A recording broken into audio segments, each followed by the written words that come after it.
Hello viewers, நாம் இப்போ பார்க்க போகிறது ஃபியஸ்டா டீசல். இந்த வண்டியில் உள்ள கஸ்டமர் கம்ப்ளைண்ட் என்னன்னு கேட்டுருவோம். சரத் சொல்லுங்கள், இந்த வண்டியில் கஸ்டமரோட கம்ப்ளைண்ட் என்ன? கஸ்டமர் கம்ப்ளைண்ட் வந்து நல்லா ஸ்டார்டிங்லாம் நல்லா ஆகுதுங்க. நல்லா ஸ்டார்ட் ஆகுது. பிக்கப் வந்து 40 தான் போகுது. இப்போ வண்டி நம்ம ஸ்டார்ட் பண்ணுவோம். ஸ்டார்ட் பண்ணு சார். வண்டியை ஸ்டார்ட் பண்ணியாச்சு. ஓகே, வண்டி எடுங்க. இப்போதைக்கு எந்த விதமான செக்கிங் லைட்டும் இல்லை. இன்ஸ்ட்ருமெண்ட் கிளஸ்டர் கிளியராக இருக்குது. இப்போது இங்கே பாருங்கள், வார்னிங் இண்டிகேஷன் வந்துருச்சு. இது தெரியுதுங்களா? இப்போ இந்த வார்னிங் இண்டிகேஷன் வந்துருச்சு, உங்களுக்கு தெரியும்னு நினைக்கிறேன். இது பாருங்கள், இந்த ரவுண்ட் சிம்பிள் போட்டு வந்துருக்கு பாருங்கள். அது வந்து ஃப்ளாஷ் ஆகுது, பிளிங்க் ஆகிட்டே இருக்குது. பர்மனெண்ட்டாலாம் இல்லை. இது நிரந்தரமாக இப்படியே இருக்குங்களா, இல்லை ஒரு சில டைம் வருது, ஒரு சில டைம் இப்படி தானே வருது? இது நிரந்தரமாகவே இருக்கா?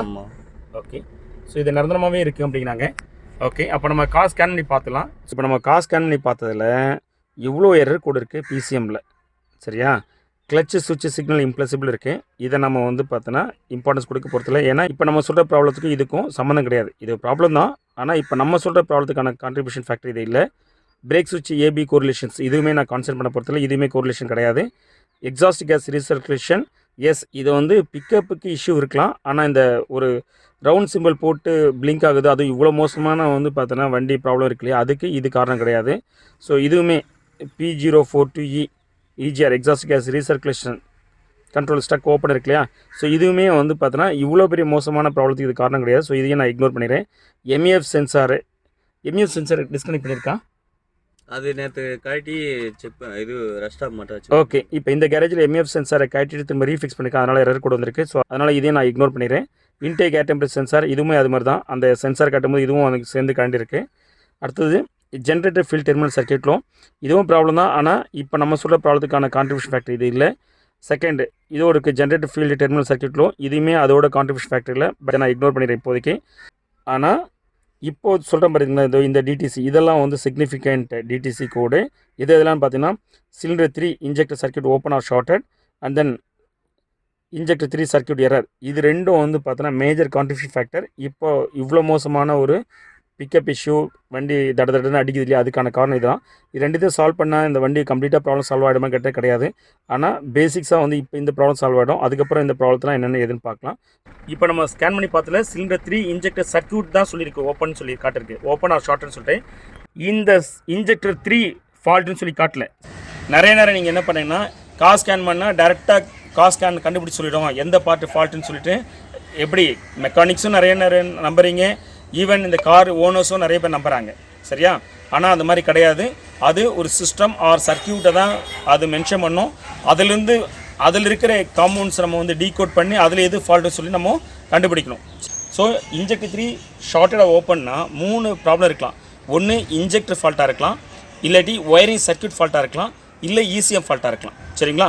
இந்த 3 காம்பவுண்ட்ஸ் எதுன்னு கண்டுபிடிக்கிறதுக்கு நீங்கள் இதெல்லாம் பண்ணால் தான் கண்டுபிடிக்க முடியும். நார்மலாக இதான் ப்ராக்டிஸ் பண்ணுவாங்க. எதுனா இன்ஜெக்டர் தப்பாக ரைட்டான்னு கண்டுபிடிக்கிறதுக்கு இன்ஜெக்டர் செக் பண்ணக்கூடிய, அதாவது பம்ப் கடைன்னு சொல்லுவாங்க, அங்கே எடுத்துமே கொடுத்து இன்ஜெக்டர் செக் பண்ணி பார்ப்பாங்க. செக் பண்ணி அவங்க நாட் ஓகேன்னு சொன்னால் இன்ஜெக்டர் நீங்கள் மாற்றலாம். இது ஒரு ஆப்ஷன்ஸு. இன்னொரு ஆப்ஷன்ஸ் என்னென்னு கேட்டிங்கன்னா ஒயரிங் சர்க்யூட் ப்ராப்ளம்னா நீங்கள் ஒரு ஆட்டோ எலக்ட்ரிஷியனை கொடுத்துட்டு நீங்கள் செக் பண்ணி பார்ப்பீங்க. அதாவது வோல்டேஜ் ட்ராப் இருக்கா, ரெசிஸ்டிவிட்டி இஷ்யூஸ் இருக்கா, இல்லை கண்டினியூட்டி ப்ராப்ளம்ஸ் இருக்கான்னு செக் பண்ணி பார்ப்பீங்க. அவங்க எல்லாம் கரெக்டாக இருக்குது அப்படின்னா ஓகே பண்ணுங்க, இல்லை அது நாட் ஓகேன்னா அதை சரி பண்ணுவீங்க. இசிஎம் ப்ராப்ளம்னா என்ன பண்ணுவீங்க, இந்த இசிஎம் எடுத்துமே வேறு ஒரு காரில் போட்டு பார்ப்பீங்க, இல்லாட்டி வேறு ஒரு காரோட இசிஎம் கொண்டு வந்து இதில் போட்டு பார்ப்பீங்க. சரியா? இந்த 3 மெத்தட் சொல்கிறீங்களா, இந்த 3 மெத்தோடு நீங்கள் ப்ராக்டிஸ் பண்ணுறது வந்து டெக்னிக்கலாக ஓகே தான்.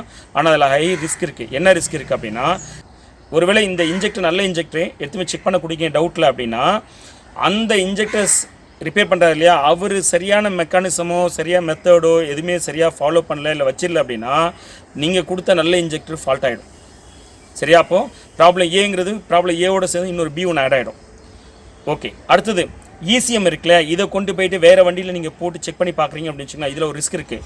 வேறு வண்டியில் வந்து ஷார்ட் சர்க்யூட் இருக்குது அப்படின்னா இந்த இசிஎம் கொண்டு போய் போடுறீங்க. இந்த இசிஎம் நல்ல இசிஎம் இருந்துச்சு அப்படின்னா இந்த இசிஎம் வந்து பார்த்தீங்கன்னா ஃபால்ட் ஆகிடும்.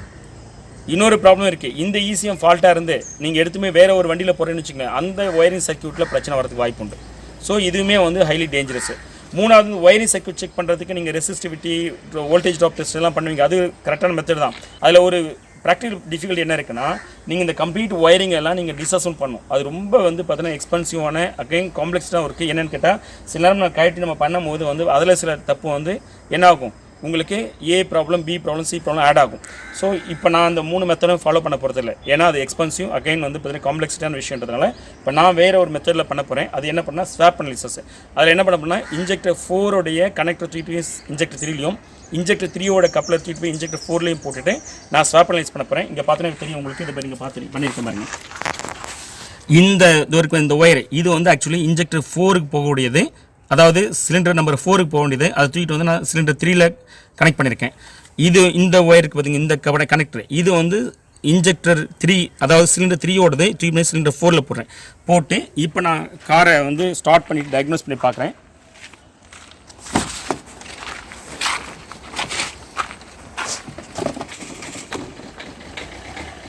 வண்டி நான் ஸ்டார்ட் பண்ணிட்டேன். இப்போ பாருங்க, இப்போ நான் கார் ஸ்கேன் பண்ணி பார்த்ததில் cylinder 4 injector circuit open or ஷார்ட்னு வந்து உட்காந்துருக்கேன். சரிங்களா? அப்போ என்ன அர்த்தம், இதுக்கு முன்னாடி சிலிண்டர் 3 இன்ஜெக்டர் சர்க்யூட் ஓப்பன் ஷார்ட்னு உட்காந்த இடத்துல இப்போ நான் ஸ்வாப் அனலைஸ் பண்ணதுக்கப்புறம் cylinder 4 injector circuit open or ஷார்ட்னு வந்து டிடிசி கூட இருக்குது. இப்போ நான் என்ன கன்க்ளூஷன் வரேன்னா, இந்த இன்ஜெக்டர் இந்த பாருங்கள், இந்த 3வது இன்ஜெக்டர் இதுதான் ஃபால்ட்டு. சரியா? இந்த ஒயரிங் சர்க்யூட் ஃபால்ட் கிடையாது, இந்த இசிஎம் ஃபால்ட் கிடையாது. இன்ஜெக்டர் 3 மாற்றினா இந்த ப்ராப்ளம் சால்வ் ஆகிடும். ஸோ இந்த மாதிரி வந்து பார்த்தீங்கன்னா நீங்கள் மெத்தடில் ஃபாலோ பண்ணிங்கன்னா ரொம்ப ஷார்ட்டாகவும் கிறிஸ்பாகவும் நீங்கள் வந்து பார்த்தீங்கன்னா ப்ராப்ளத்தை ரொம்ப துல்லியமாகவும் கண்டுபிடிச்சலாம் ப்ராப்ளம் என்னங்கிறது. சரியா? நான் திரும்ப ரிப்பீட் பண்ணுறேன். நிறைய பேரை நீங்கள் நினச்சிட்ருக்கீங்க கார் ஸ்கேன் பண்ணால் அது நேரடியாக பார்ட்டை கண்டுபிடிச்சி சொல்லணும்னு. அப்படிலாம் அதெல்லாம் சொல்லாது. அது வந்து சிஸ்டத்தை சொல்லும், இல்லை அந்த சப்சிஸ்டத்தை சொல்லும். சரிங்களா? அதாவது சர்க்யூட்டில் என்ன பிரச்சனைன்னு சொல்லி காட்ட, சர்க்யூட்டில் காம்பவுண்ட் எதுன்னு சொல்லி காட்டாது. அதெல்லாம் நீங்கள் தான் கண்டுபிடிக்கணும். சரியா? Thanks viewers. வியூவர்ஸ், நம்ம சேனல் இது வரைக்கும் சப்ஸ்கிரைப் பண்ணாமல் தான் please subscribe and bell button அழுத்துங்க. ஸோ தட் நான் போடுற வீடியோ உங்களுக்கு அப் டு டேட் வந்துகிட்டே இருக்கும். Thanks viewers. வணக்கம் மக்களே, கார் மெக்கானிக்களுக்கு ஒரு அரிய வாய்ப்பு. இப்பொழுது உள்ள மாடல் கார்கள் மற்றும் வர இருக்கின்ற மாடல் கார்களை எப்படி ரிப்பேர் செய்வது என்பதில் குழப்பமாயிருக்கீங்களா? கவலை வேண்டாம், உங்களுக்காகவே சென்னை கார்டெக் நாங்க 3 விதமான ஸ்கேனிங் பயிற்சியை நடத்தி வருகிறோம். Car scanner, professional car scanner, expert car scanner. நீங்கள் கார் மெக்கானிக்காவோ இல்லை ஏசி மெக்கானிக்காவோ இல்லை எலக்ட்ரிஷியனாவோ இருக்கலாம். கவலை வேண்டாம், உங்களுக்கு எலக்ட்ரிக்கல் மற்றும் எலக்ட்ரானிக் டெக்னாலஜிகளை சொல்லித் தருகிறோம். சென்னை கார்டெக். மேலும் தகவலுக்கு உடனே போடுங்க, டயல் பண்ணுங்க 9840633265. இது லிமிடெட் பீரியட் என்பதால் முன்பதிவு செய்வோருக்கே முன்னுரிமை அளிக்கப்படும். We CHENNAI CAR-TECH are automotive electronic professionals expertise in testing your car with advanced and latest testing tools and fix the problems. Our specialty is servicing multiband premium cars like Mercedes-Benz, BMW, Audi, Volkswagen, Skoda etc. Want to know about our services? Call us at the number in screen, WhatsApp or email.